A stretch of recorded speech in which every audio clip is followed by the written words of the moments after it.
Martínez Garza conduce Frecuencia Laboral, el espacio donde los trabajadores son la noticia. Bienvenidos. Muy buenos días, yo soy Lourdes Martínez. Hoy es sábado 28 de marzo del 2015. Saludo a nuestro auditorio en el interior del país, en la Ciudad de México, y a quienes nos contactan en el extranjero a través de nuestro portal www.frecuencialaboral.com.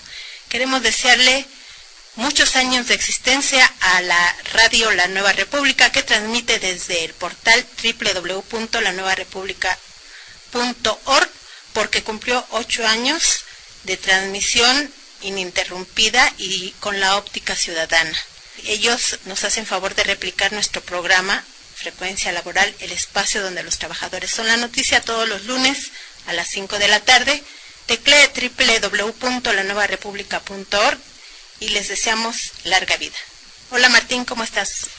Hola Lulú, amigos del auditorio, buenos días. Bueno, también aprovecho para darles una importante felicitación a nuestros compañeros que hacen esta labor de mantener informada a la sociedad a través de medios alternos de comunicación, La Nueva República, que sigan transmitiendo por muchos años más. Y enviamos un saludo a todos los jubilados y miembros activos en resistencia del Sindicato Mexicano de Electricistas. Iniciamos con Frecuencia Laboral, el espacio en donde los trabajadores son la noticia.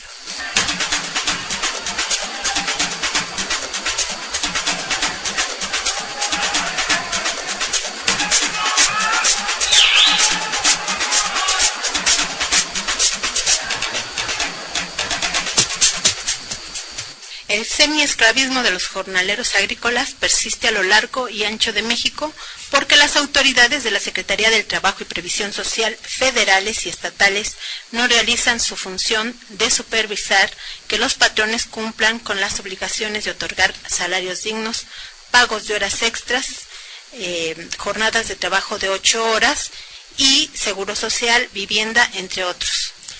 En entrevista con Frecuencia Laboral, la investigadora del Colegio de la Frontera Sur, doctora Marta García Ortega, sostuvo que en los 5 años que tiene investigando las condiciones de sobreexplotación de los jornaleros agrícolas de México, de Guatemala y Belice, en los estados fronterizos del sur del país, no se topó con ningún inspector del trabajo.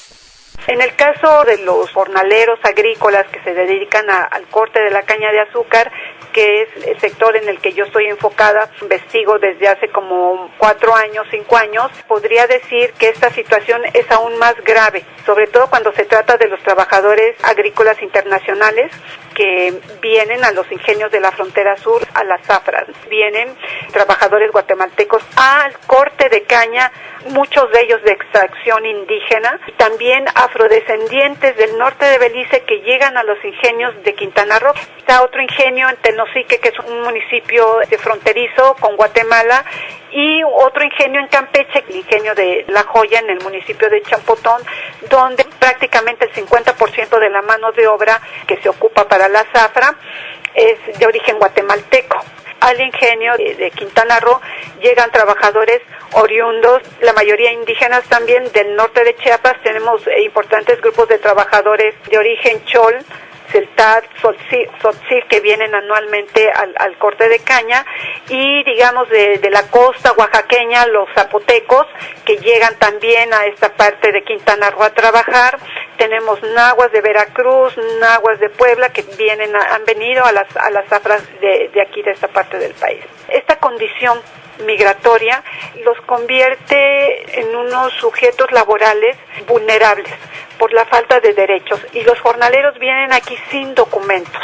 Sin embargo, aún con documentos, estos trabajadores sufren algunos abusos de parte de los contratistas. Es una fuente de abuso. Pero en el caso de los que son mexicanos, ¿ahí ellos sí pueden reclamar sus derechos? ¿En dónde radica la vulnerabilidad de estas personas? La falta de contratos.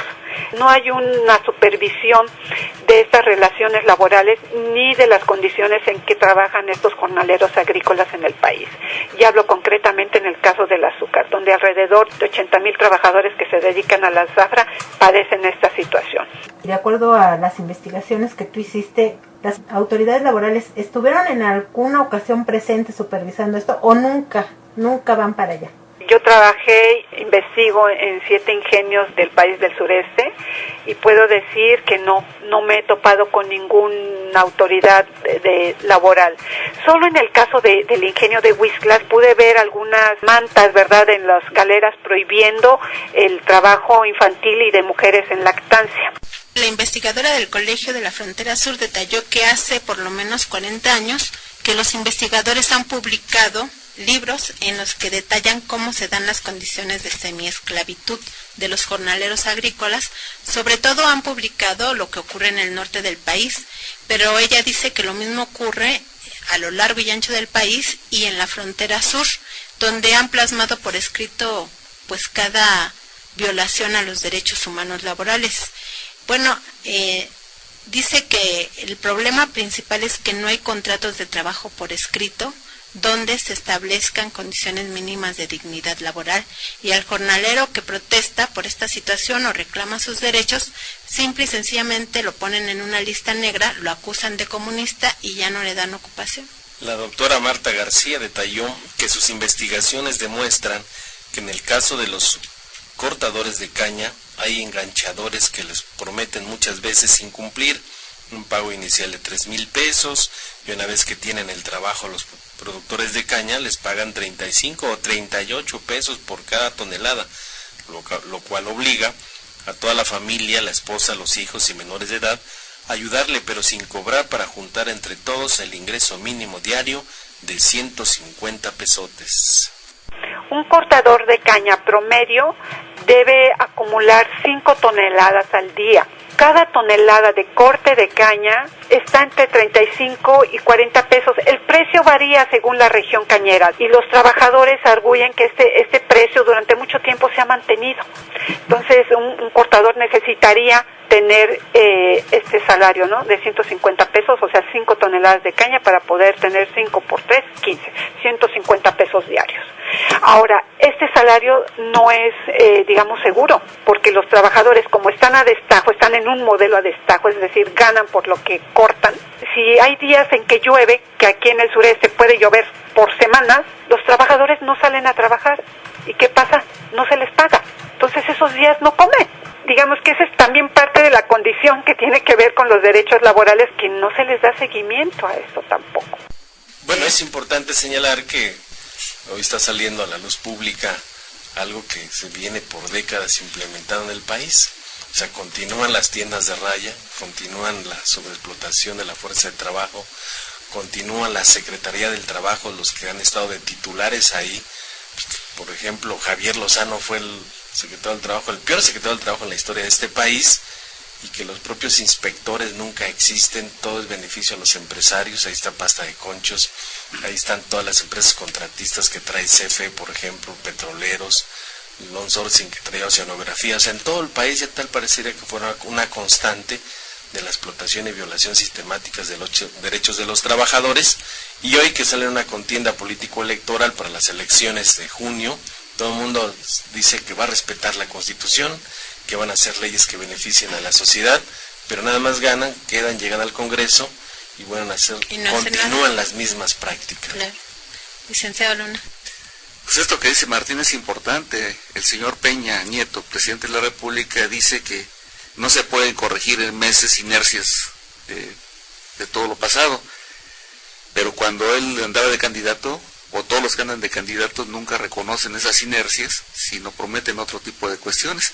Y tenemos un poder legislativo que siempre nos vende la idea que hace leyes hermosas, pero que en la realidad son incumplidas por parte de las propias autoridades. Y tenemos autoridades administrativas que dicen castiguen a los corruptos, y tenemos toda una serie de corruptos en todo el país regados en las principales instituciones públicas que no hacen nada. Y así tenemos el caso de los niños, de los adultos campesinos indígenas que trabajan en San Quintín, en Baja California, en Oaxaca, en Chiapas. En todos lados tenemos mineros que no son supervisadas las minas, tenemos trabajadores que no les pagan el salario mínimo y que no registran el seguro social. Tenemos un país de desastre porque tenemos funcionarios de segunda que cobran como funcionarios de primera, y además corruptos. Pues en este mundo de simulación preelectoral, en la Cámara de Diputados, el jueves pasado se hizo un exhorto a las autoridades de la Secretaría del Trabajo y del Instituto Mexicano del Seguro Social, a las autoridades locales también, para que incrementen las medidas de control y de supervisión de las condiciones laborales y servicios bajo las cuales viven y son contratados los jornaleros agrícolas en San Quintín, y también para que se les proporcionen condiciones dignas de salud, de educación y vivienda. Sin embargo, en entrevista con Frecuencia Laboral, la diputada Socorro Ceseñas, presidenta de la Comisión de Desarrollo Rural, hizo notar que las primeras en hacer como que no ven y como que no oyen son las autoridades del trabajo, porque no hacen inspecciones, y cuando los estudiosos o la propia Cámara de Diputados hacen la labor de documentar los hechos, desechan sus investigaciones. No hay una inspección, hay una violación, o sea, gravísima a los derechos humanos. No los tienen como personas, los tienen como animales, y aparte del acoso, como lo mencioné en mi pase a tribuna. Creo que es algo que no puede permitirse y debe de sancionarse debidamente. Y ya tienen años. No, y no debería haber una sanción a la autoridad. Tiene que haber sanción a la autoridad, porque ellos son los que tienen que verificar y garantizar el Estado de Derecho y el respeto a los seres humanos que son esos trabajadores. También hay niños.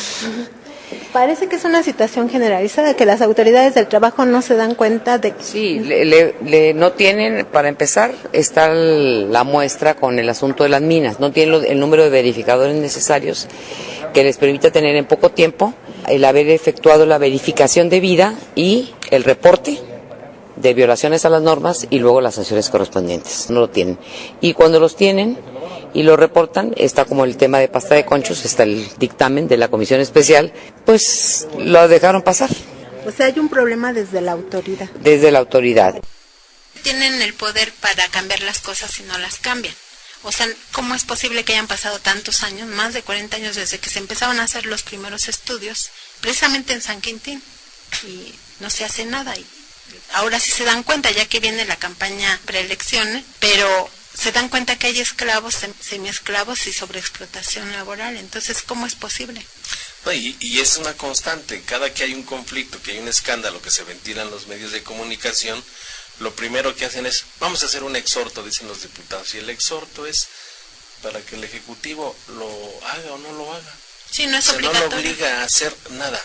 Y luego ya cuando el escándalo es mayor, dicen los diputados, hay que hacer una comisión, y esas comisiones es para que nunca se reúnan, para que nunca lleguen al fondo, para que nunca rindan cuentas de todo lo que mal les está administrando este país y de la serie de violaciones que se hacen. Entonces, hay muchísimas comisiones que se crean en los congresos, Cámara de Diputados, Cámara de Senadores, pero simplemente es para seguir avalando toda esta serie de criminal, de despojo y de explotación de la fuerza laboral. Así es, bueno, y ayer mismo en San Quintín, Baja California, como todos sabemos, pues desde el 17 de marzo hubo problemas porque los jornaleros quieren que se les aumente su pago a 300 pesos y que no se les obligue a trabajar 16 horas, como ocurría en la época de don Porfirio, y que ahora pues ya regresó toda la política porfirista de sobreexplotación de los trabajadores mexicanos. Ellos piden trabajo de 8 horas por 300 pesos y la suspensión de maltrato que hay ahí, de acoso laboral. Pero se suspendió la negociación porque el representante de la Secretaría del Trabajo es representante patronal. Es el representante patronal, ni siquiera es el representante de la autoridad, sino de los patrones. Pero cuando le preguntaron que a qué patrón representaba de los que están allá en San Quintín, se indignó porque le dijeron, pues no representa a ninguno de los que están aquí. O sea, ¿con quién estamos negociando? Con nadie. Estaba quedando en el vacío toda la negociación. El representante patronal de la Secretaría del Trabajo se indignó y se fue. Los dejó ahí sentados. Y de acuerdo a otra información que nos proporcionó vía telefónica la licenciada Marisol Pérez, integrante de una célula del Yo Soy 132 en Ensenada, Baja California, no ha estado presente en la negociación una parte imparcial de la Secretaría del Trabajo, ni los representantes de las empresas. Solo se han presentado el representante patronal de la Secretaría del Trabajo, que ayer se levantó de la mesa, por lo que los trabajadores agrícolas piden que haya respeto y una intención real de resolver a fondo sus demandas.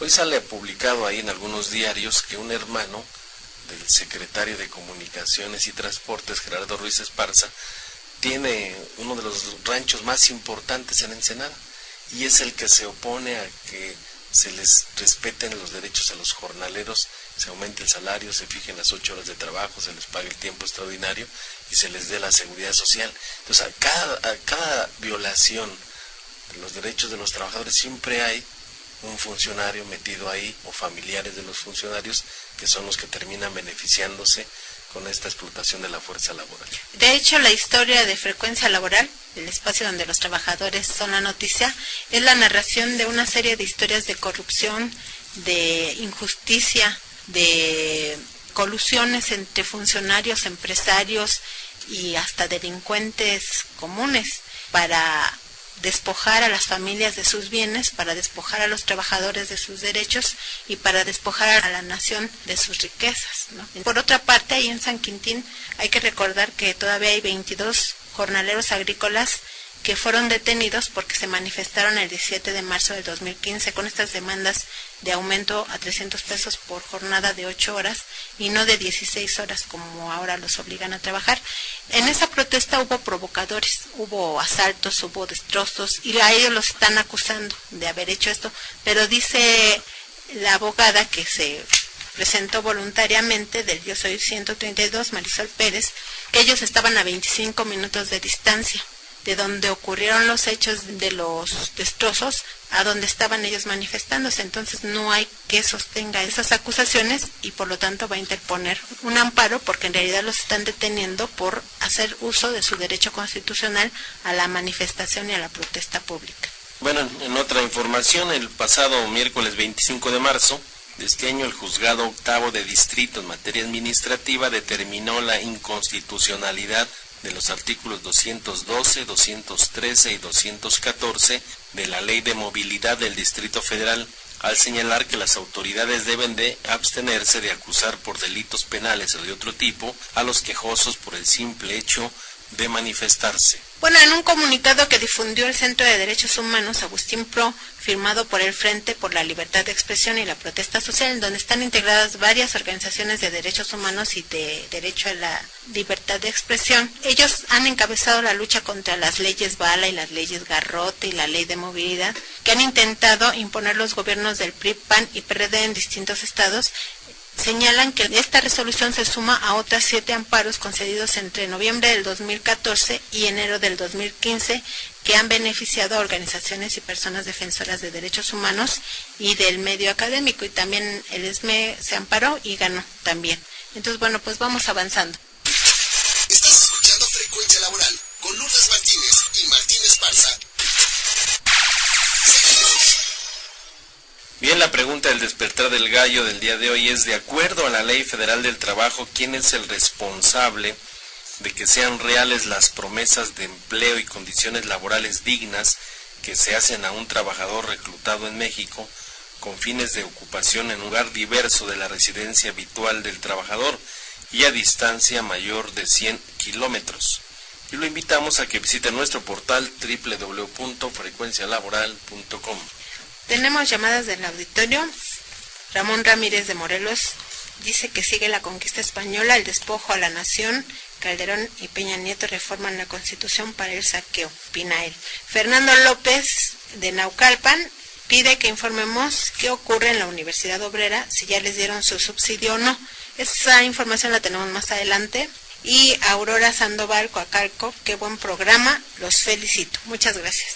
Víctor Hernández Herrera nos llama, dice: en la reforma en telecomunicaciones se sobreentendía que nuestro saldo a favor iba a durar un año. Fui a Profeco a dejar mi queja y la redacción es tal que prácticamente no cambió nada. Todas las reformas son una mentira que no beneficia al pueblo. Los diputados y senadores las aprueban sin revisarlas ni discutirlas. Hilario Trinidad, ahí dice: hay 9.500 despedidos de oceanografía. El SAE no puede cobrar los 15,000 millones de pesos que le deben. La democracia y transformación de Pemex es pura tinta. Ernesto Brambila saluda a todos los que estamos aquí en Frecuencia Laboral. Muchas gracias por sus llamadas y comentarios. lo invitamos a que visite nuestro portal www.frecuencialaboral.com. Queremos también saludar a los colaboradores voluntarios, a Antonio Peregrino Rojo, el amigo bombero peregrino, a Joel Hernández el Popeye, a Andrea Luna, quien nos está haciendo favor de contestar sus llamadas, y al licenciado Jesús Luna, quien está aquí presente también respondiendo a algunas preguntas del auditorio. Martín y Lourdes Martínez, aquí estamos para servirle. Justicia para los trabajadores. Licenciado Jesús Luna, buenos días. Martín, ¿qué tal aquí? ¿Cómo estamos? Pues hay muchas llamadas y entre ellas de trabajadores que piden su opinión y asesoría. Nos llama Jorge Aragón, dice: buenos días, soy empleado encargado de una tienda de autoservicio, trabajo todos los días y solo el día martes me presento 4 horas a laborar. Firmé un contrato a prueba por 2 meses y ya no firmé contrato después de 5 meses. Sin contrato, el dueño dice que firme 2 contratos y a cambio me da de descanso el día martes. No he firmado, pero creo que me van a despedir, no tengo seguro. Dice, ¿se puede hacer algo para que no lo despidan? Pues para que no lo despidan, pues solamente creo que es la capacidad de organización que tengan los trabajadores, de hacer un frente común y evitar ese tipo de situaciones. 2, creo que este espacio que brinda Frecuencia Laboral es importante que los trabajadores lo utilicen adecuadamente, porque es una denuncia ante la opinión pública de la falta de autoridad que hay en este país. Pero 3, lo más importante es que los trabajadores tenemos que empezar a sopesar entre defender nuestros derechos o vivir una vida constante como la están viviendo cientos de miles de trabajadores, con promesas vagas de funcionarios públicos, de presidencia, de legisladores, que vamos a vivir mejor por las reformas, y defendemos nuestros derechos como trabajadores, o pues no tendremos más que seguirnos un poco en la desesperación de estarnos quejando y tratar de hacer algo. Al respecto, no se puede hacer absolutamente nada antes de que pudiera ser el hecho que lo despidieran. Si lo llegan a despedir, lo que les sugiero es no firmar ningún documento. Inmediatamente, ya sea a través de este espacio, con todo gusto lo podemos asesorar, o acuda a la Procuraduría de la Defensa del Trabajo, cuyo servicio es gratuito, a presentar su denuncia para que se levante una demanda en contra del patrón que está abusando de los supuestos beneficios de la ley de los contratos a prueba. Licenciado Luna, dice él que tiene un contrato a prueba, que fue uno de los nuevos conceptos que metieron con la reforma laboral. Así es. Y dice la ley que en los casos de contrato a prueba, con que el patrón decida que ya no quiere a su trabajador, lo puede correr, con la sola opinión del patrón. Que fue una de las cosas que más criticamos aquí, y que se negaron bajo cualquier circunstancia los diputados a quitarlo. Efectivamente. En ese caso, ¿tiene alguna posible defensa el trabajador? Sí, porque también el contrato a prueba está supeditado a que no sea un trabajo que se requiera en el centro donde se desarrollan las actividades, que sea un trabajo también de eventualidad, o que el trabajador no demuestre la aptitud para la que fue contratado. Es decir, si yo fui contratado como cajero y no demostré esas habilidades, pues entonces sí tienen razón, pero si demuestro las habilidades, no basta que el patrón diga, te me vas.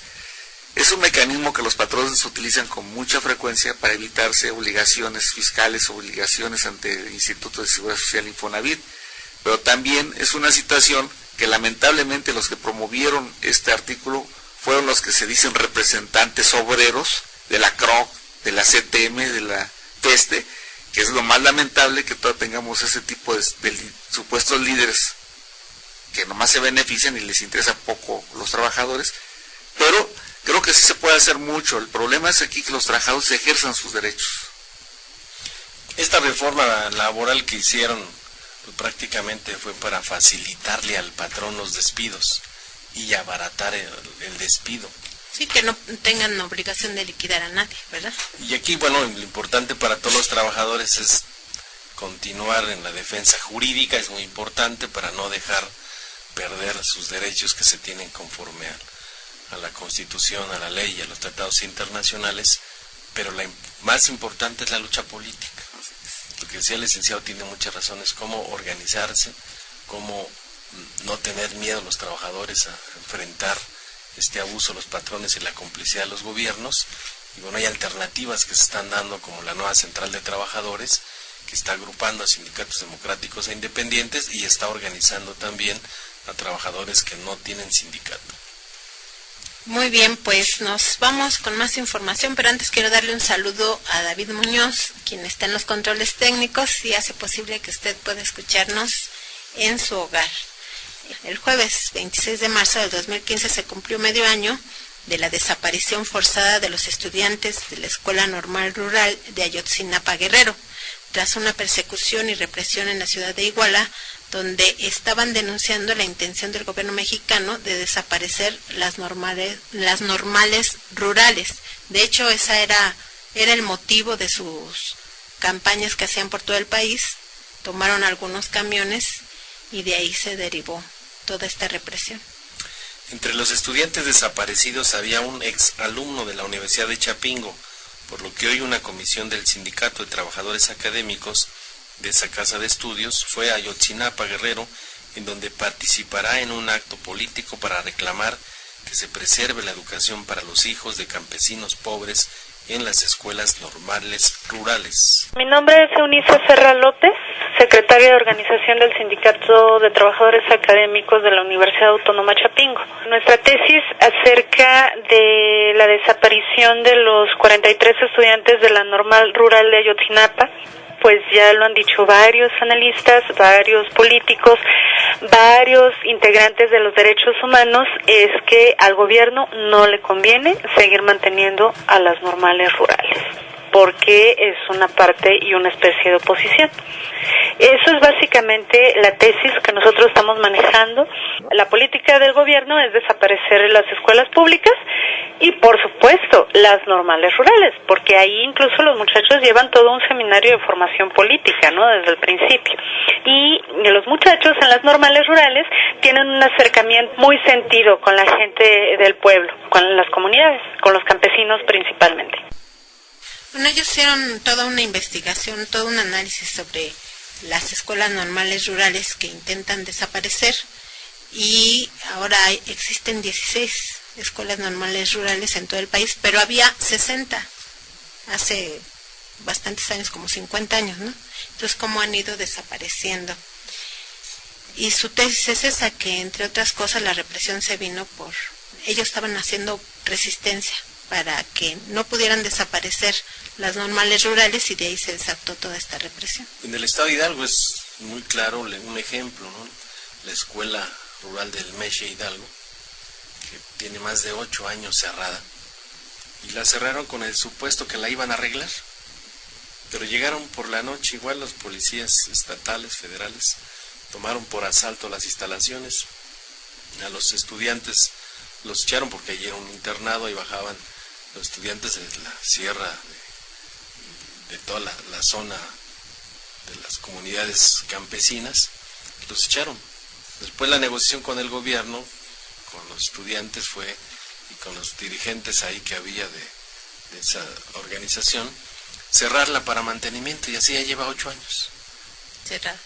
Bueno, porque uno de los argumentos del gobierno es que de ahí salen guerrilleros y sale gente opositora al sistema, pero en el estudio lo voy a publicar aquí en nuestro portal www.frecuencialaboral.com, señala que de ahí también han salido políticos del PRI. Y del PRD que están ahorita. Pues lo que les preocupa a estos neoliberales en el poder es que la gente conozca sus derechos, conozca su constitución, tenga una visión más amplia de lo que está pasando. No quieren que la gente aumente su nivel de conocimiento, porque de esa manera pues siguen despojando a los mexicanos del petróleo, del agua, de su territorio, de sus derechos laborales, y no da pauta a una mejor organización y equilibrio entre los factores, ¿no? Pero creo que también la sociedad se está cansando por esta terrible desigualdad que se está creando a partir de esta política económica capitalista. Estás escuchando Frecuencia Laboral con Lourdes Martínez y Martín Esparza. Seguimos. Nos preguntan qué opinamos del caso Aristegui. Bueno, lo dijimos hace 2 semanas, que lamentábamos mucho que se cerraran espacios donde hay libertad de expresión, porque una sociedad donde no hay crítica al gobierno, pues el gobierno es más libre de cometer tropelías. Entonces la sociedad tiene que participar de manera crítica, ya sea mediante la protesta social o mediante medios alternativos que den a conocer información que no dan a conocer los medios oficiales. Hicimos votos porque regresara Carmen Aristegui a su espacio y pues ojalá se reabra ese espacio. Bien, nos llamó también Rocío Aguilar, dice, tenían a las personas en condiciones infrahumanas. ¿Y dónde está el gobierno? El gobierno está entregando al pueblo de México para que las empresas lo tengan como esclavo. Hay que unirnos porque solo la unidad de organización nos sacará adelante. Y manda un saludo a todos los que estamos transmitiendo.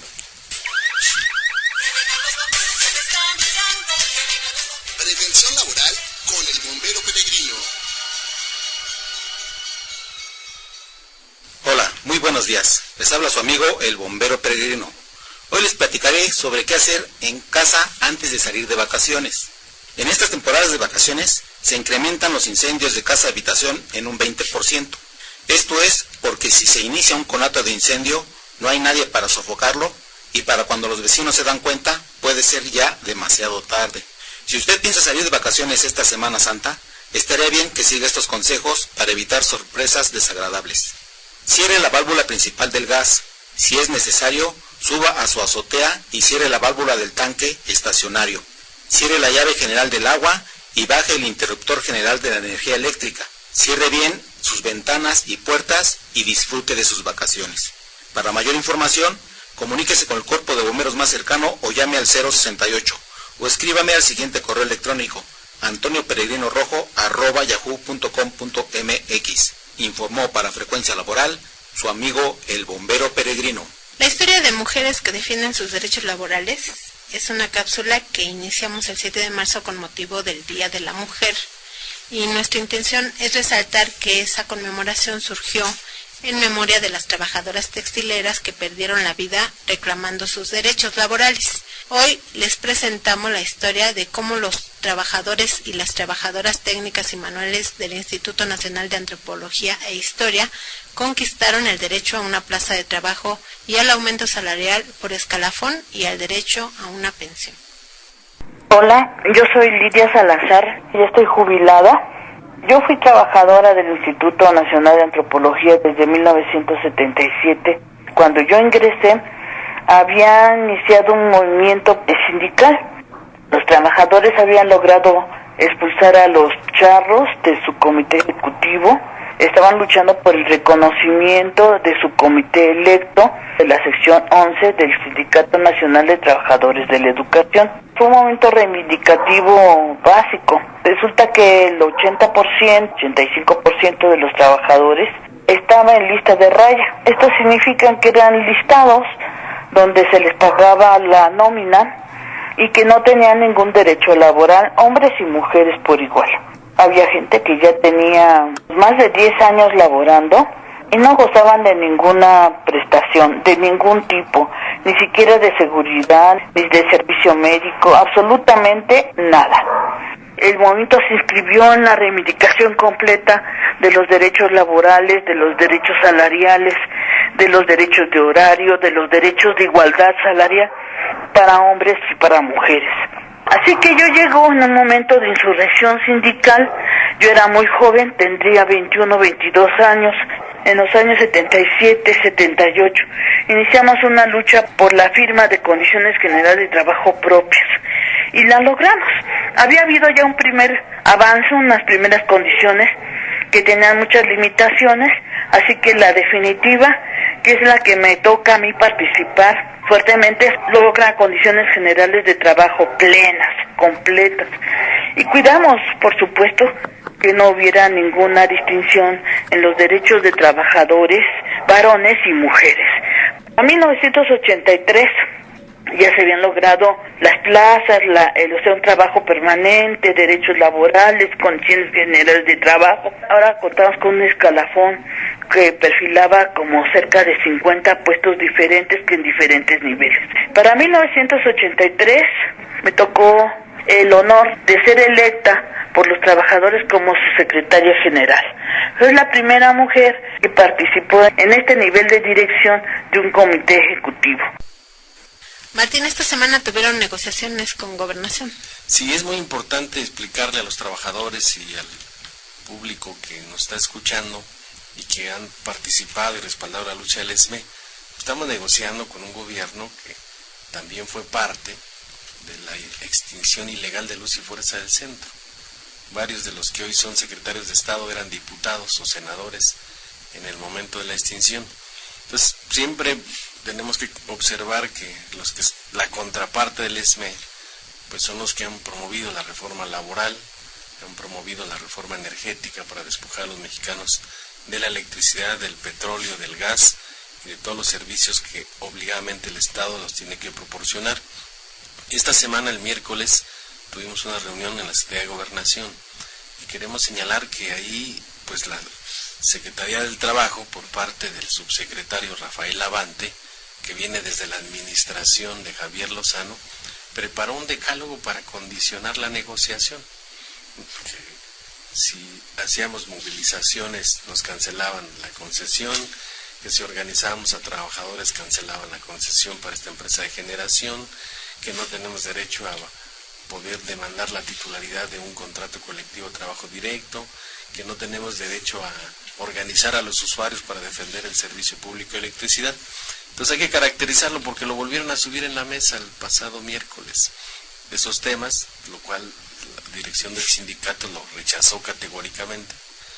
Y también plantearon renegociar o revisar las condiciones en lo que se va a echar a andar las plantas de generación de luz y fuerza, principalmente el tema del precio y el porteo.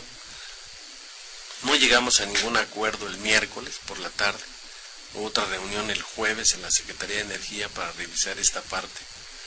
También la Secretaría de Hacienda subió un tema en el cual el SAE, que fue nombrado como liquidador en el decreto, no quiere asumir su responsabilidad de entregar los bienes cuando él es el administrador de todos los bienes de luz y fuerza.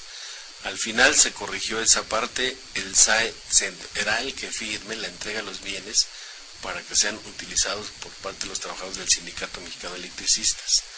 Ellos se aferraban al tema de un convenio en comodato, de entregar, y ese incomodato pues no nos sirve porque no puedes hacer ninguna corrida financiera para que funcione un negocio porque el día de mañana te lo quitan, ¿no? Con la mano a la cintura.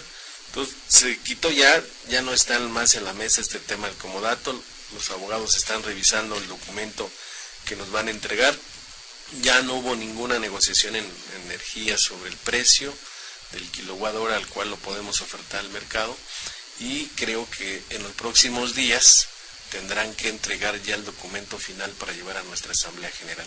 Fueron 2 días complejos, difíciles, pero al final, bueno, también la comunicación de la dirección del sindicato a nuestra base, el respaldo de los usuarios también, de organizaciones sindicales, ha servido que la correlación de fuerzas esté cambiando, y creo que vamos en una negociación que pronto vamos a poder anunciar a los trabajadores y bueno, también a los usuarios, porque tenemos una propuesta para los usuarios a partir de la incorporación de los trabajadores en la generación eléctrica. Bueno, pues van avanzando entonces. Sí, creemos que este miércoles y jueves, el jueves ya cerramos prácticamente la negociación, estarán preparando el documento que nos deberá entregar la Secretaría de Gobernación de manera formal para que nosotros lo llevemos a la Asamblea General. Bien, pues ojalá y ya que se resuelva ese problema, y también para el gobierno se le quitaría un peso de encima, porque tanta protesta social por tanto desempleo no le conviene a ningún gobierno. Sí, además en el contexto de las elecciones, que hoy pregonan y dicen que es un ejercicio de la democracia en el país, y la democracia no es ir a votar, la democracia es que respeten tu constitución, que respeten tus leyes, que respeten lo que México forma parte en tratados internacionales y que te respeten tus derechos como trabajador y como mexicano. Eso es la democracia en un país, que haya pues la división de poderes, que hoy vemos que todo se acumula pues para un solo poder, que es el ejecutivo. Todavía el viejo presidencialismo de que el Congreso levante en la mano y la Corte avale todo, eso no puede ser en un país que se dice ser democrático, ¿no? Así es. Bueno, nos vamos a reír para no llorar. porque los integrantes de la Comisión de Hacienda y Crédito Público consultaron al director general del Centro de Estudios de las Finanzas Públicas, Pedro Ángel Contreras López, por la difícil situación de los bajos precios del petróleo, y los diputados panistas Glafiro Salinas y Lourdes Medina dijeron que pues ahora mejor hay que orientar los esfuerzos hacia las maquiladoras y a otras zonas de desarrollo en el sureste del país, porque pues ya el petróleo no funcionó. Eso después de que paradójicamente el PRI, PAN, Verde Ecologista y Nueva Alianza nos prometieron a todos los mexicanos que vendría el desarrollo y la generación de empleos con las reformas estructurales que aprobaron para entregar el petróleo y la electricidad a las transnacionales, y ahora reconocen que no funcionó. Pero es increíble, reconocen que no funcionó y siguen en su ronda cero, siguen en las licitaciones, o sea, siguen entregando el petróleo. Si no funcionó, ¿para qué sacarlo? ¿Para qué entregarlas a los privados? Pues sabemos que ahora es para privilegiar a un grupo de empresas multinacionales donde seguramente muchos funcionarios forman parte de ella, ¿no? Y la ronda cero, que fue como la primera etapa de poner en licitación la explotación en áreas marinas del petróleo, ya pasó a la ronda 1, que es la selección de las empresas. Bien, el director general del Centro de Estudios de las Finanzas Públicas de la Cámara de Diputados, Contreras López, les respondió que deben prepararse para un periodo relativamente largo de precios bajos del petróleo, y advirtió que también se debe de estar preparado para una baja de la plataforma de producción petrolera a corto plazo, pues las contrataciones de la ronda 1 para explotar crudo en aguas profundas no tendrán efecto inmediato. ¡Ay, mamá!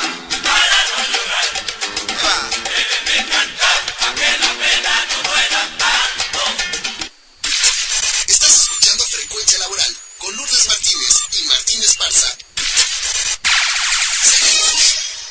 Bueno, otro tema que podría ser para reír, para no llorar, es que el lunes 23 de marzo del 2015, afuera del Senado de la República, se plantaron varias organizaciones populares para exigir que se resuelvan sus demandas de agua potable, vivienda, tarifas eléctricas y despojos de tierra. Pero los senadores no los recibieron, sino que solo mandaron asesores de la Comisión de Derechos Humanos que les prometieron una reunión con los senadores. Pero este viernes los senadores se fueron de vacaciones y no regresarán sino hasta el 6 de abril del 2015. Los manifestantes anunciaron que van a mantener su plantón y aquí les presentamos parte de las demandas que están ellos haciendo. Soy Ricardo Mejía y soy integrante de Izquierda Democrática Popular, una organización integrante del Foro de la Izquierda Proletaria. Somos los que estamos en plantón. Traemos una serie de demandas, somos diferentes organizaciones que venimos, algunas del Estado de México, de aquí del Distrito Federal, de San Luis Potosí, de Puebla. Principalmente demandas que tienen que ver con la libertad de un compañero dirigente de la Unión Popular de Vendedores Ambulantes de Puebla, el compañero Rubén Sánchez Arabia Simitrio, y su hijo. También estamos pidiendo el esclarecimiento del asesinato del compañero Gustavo Salgado, dirigente del Frente Popular Revolucionario, asesinado en el estado de Morelos. Y obviamente una serie de demandas de las organizaciones que tienen que ver con servicios para colonias marginadas. ¿Qué les han dicho aquí en el Senado? Nada concreto, ellos se comprometieron a abrirnos una mesa, pero hasta ahorita no nos han llamado, no nos han recibido. Concretamente un asesor de la presidenta de la Comisión de Derechos Humanos del Senado, la senadora Angélica de la Peña. Pablo Héctor González Loyola Pérez. Yo soy presidente del Comité Ejecutivo de la Unidad Cívica Felipe Carrillo Puerto. Nuestra sede está en Querétaro. Venimos de comunidades campesinas y colonos y comerciantes populares del estado de Querétaro y del estado de Guanajuato.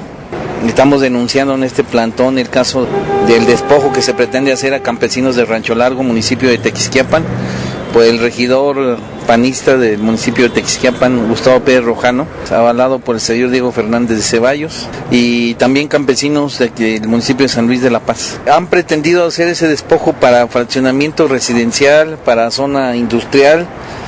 Entonces ese es el motivo del despojo de tierras que son ejidales. Pues tenemos más información sobre la Universidad Obrera, Martín. Sí, hace 3 meses que la Universidad Obrera de México no recibe el presupuesto que le otorga la Secretaría de Educación Pública, por lo que el martes 24 de marzo marcharon para solicitar una explicación Escuchemos al maestro Elías Aguilar de la Universidad Obrera de México. No se ha recibido durante 3 meses el salario, se ha tenido que hacer una movilización el día martes pasado y se logró que se abra una mesa de negociación para ver la posibilidad de superar esta problemática, poder recibir el recurso de la obrera que año con año reciben. De lo contrario, son más de 50 familias junto con estudiantes y trabajadores que están pasando por el momento una situación difícil por el peligro del posible cierre de la Universidad Obrera de México. Sin embargo, creo que eso ya se está a punto de superar y esperamos que en días próximos, a través de la negociación con la SEP,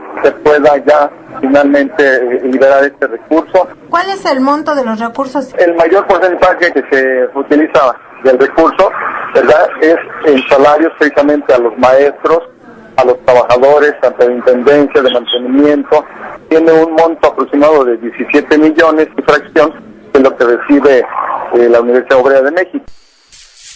Pues es lamentable que les detengan el presupuesto para el pago del salario de los trabajadores, pero también es lamentable que la política interna del funcionamiento de la Universidad Obrera se base en despidos de trabajadores que denuncian que hay ciertos niveles de corrupción en el manejo presupuestal.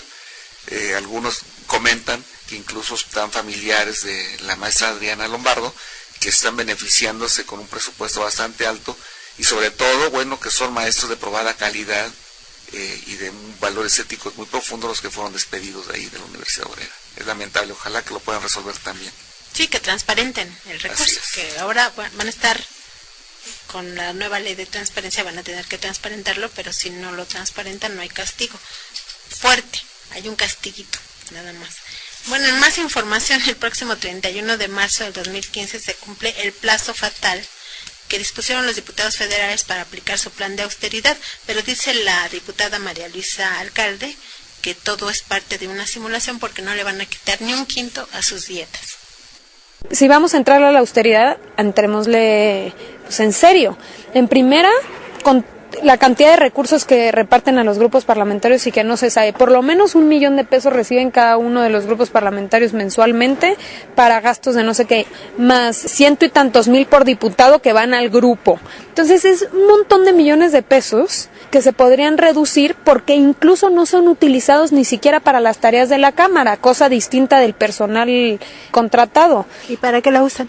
¿Esos recursos para qué los usan? Esos recursos ni siquiera se justifican, ni siquiera se sabe para qué se usan, cada quien lo designa para lo que quiera. Y obviamente, pues te voy a decir a dónde se van, o sea, las elecciones, publicidad y hasta compra del voto, me aseguraría que llegan esos recursos.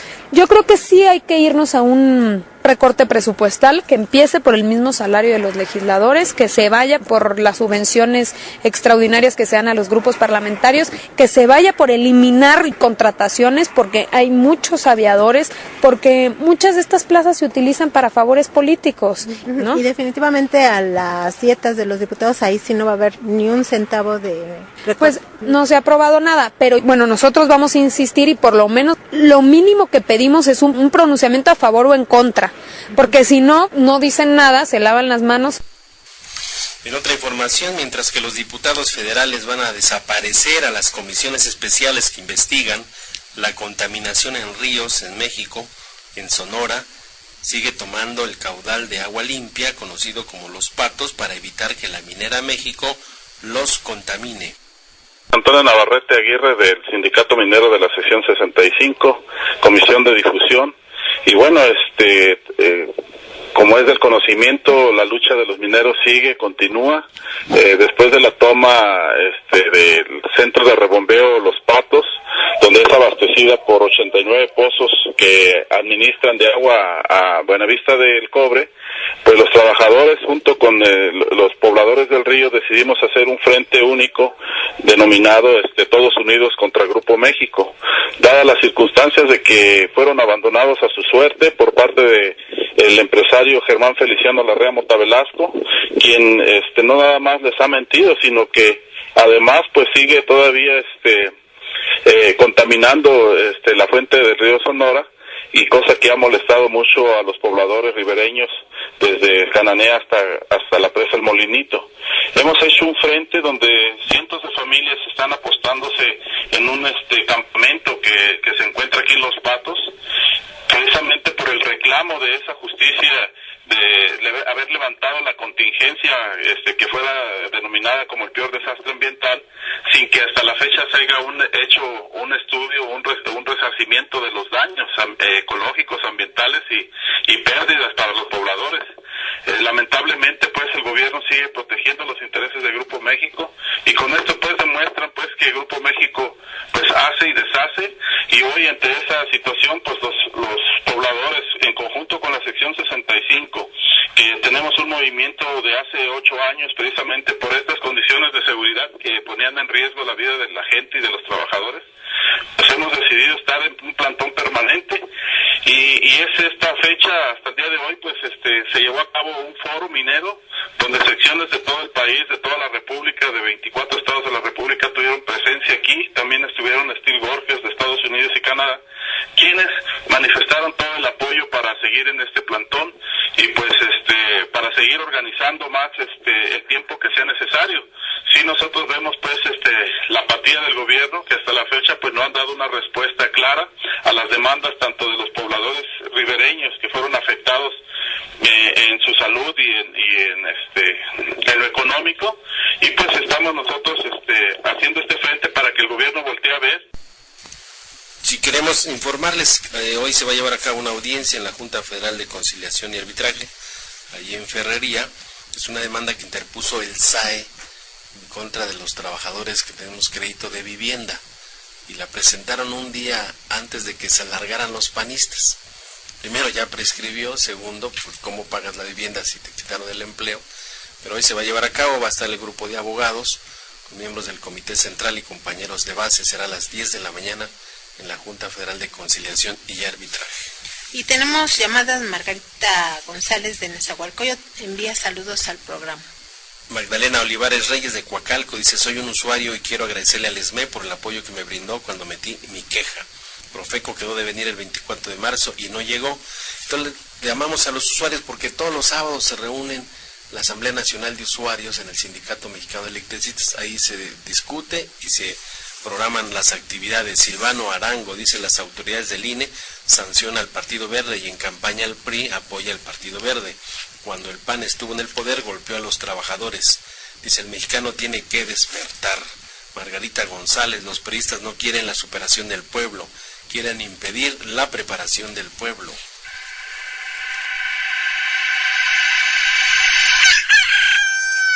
La pregunta es: ¿qué dice la Ley Federal del Trabajo sobre quién es el responsable de que sean reales las promesas de empleo y condiciones laborales dignas que hacen a un trabajador reclutado en México con fines de ocupación aquí mismo en el país, pero en distintas zonas? La respuesta es: artículo 28-B señala que las agencias de colocación de trabajadores deberán estar debidamente autorizadas y registradas, según corresponda, conforme a lo dispuesto en las disposiciones legales aplicables, y que las agencias de colocación de trabajadores deberán de cerciorarse de que, inciso A, la veracidad de las condiciones generales del trabajo que se ofrecen, así como las relativas a vivienda, seguridad social y repatriación a que estarán sujetos los trabajadores. Dichas condiciones deberán ser dignas y no implicar discriminación de cualquier tipo. Es hora de irnos. Lourdes Martínez se despide de ustedes. Agradezco que nos hayan escuchado y los espero aquí la próxima semana. Martín, muchísimas gracias, licenciado Luna, y a todos nuestros colaboradores voluntarios. Buen fin de semana y felices fiestas Pascuas. Frecuencia laboral. Escúchanos el próximo sábado de 7 a 8 de la mañana por el 760 de AM.